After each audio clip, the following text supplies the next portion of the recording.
The rest of the story. Johnny Silver would have given just about anything not to be in the Army, but as long as he was in, he was going to make the best of it. Johnny was a burlesque comic before Uncle Sam grabbed him. So now stationed at Marfa, Texas, he asked his superiors if he could put on a show for the GIs at the base. Permission granted. I'll need to go through the service records to find some talent, he added. Permission granted. But as Johnny Silver perused the files, he slowly realized the closest thing to show business on the entire base was some fellow from South Philadelphia who had had singing lessons, a private named Freddie.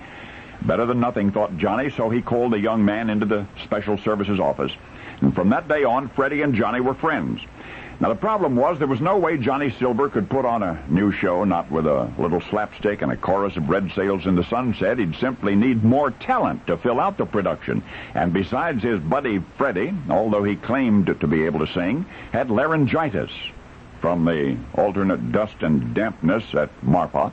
And worse still, Johnny's superior officers informed him that if he couldn't deliver the promised entertainment, he and his supposed singer friend would be shipped out and overseas. Now, this was 1943, and Johnny got lucky. Renowned comedian Peter Lind Hayes, now a Special Services staff sergeant, showed up at the base one day talent scouting. He was looking for GIs who could sing or dance or act in an Army production of his own, a show called On the Beam.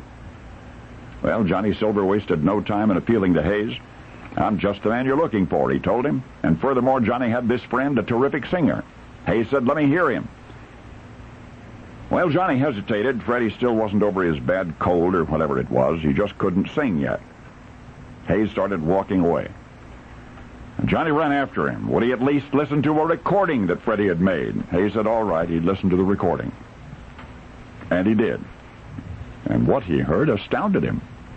Freddie had a tremendous voice, Hayes declared, and so it was that both Johnny and Freddie joined the cast of On the Beam and thereby avoided overseas duty. Now, this is the rest of the story. Freddie had never made a recording. His buddy Johnny Silver had removed the label from a recording by Frederick Yeagle. That's right, Frederick Yeagle of the Metropolitan Opera. He had put a phony label on it, a label displaying Freddie's name. The best part of it all was that when Freddie's laryngitis finally did clear up, it revealed a voice that if anything was better than Frederick Yeagle's, much to the astonishment of comic Johnny Silver and to the United States Army and eventually to the entire world. For you see, this once-upon-a-time incident in an American Army camp evolved to propel that gifted GI, Freddie, Private Alfredo Cocozza, to the summit of achievement in his profession. He'd been discovered among the service records in a dusty little Army base in Texas. But never thereafter would he be known as anything but Mario Lanza.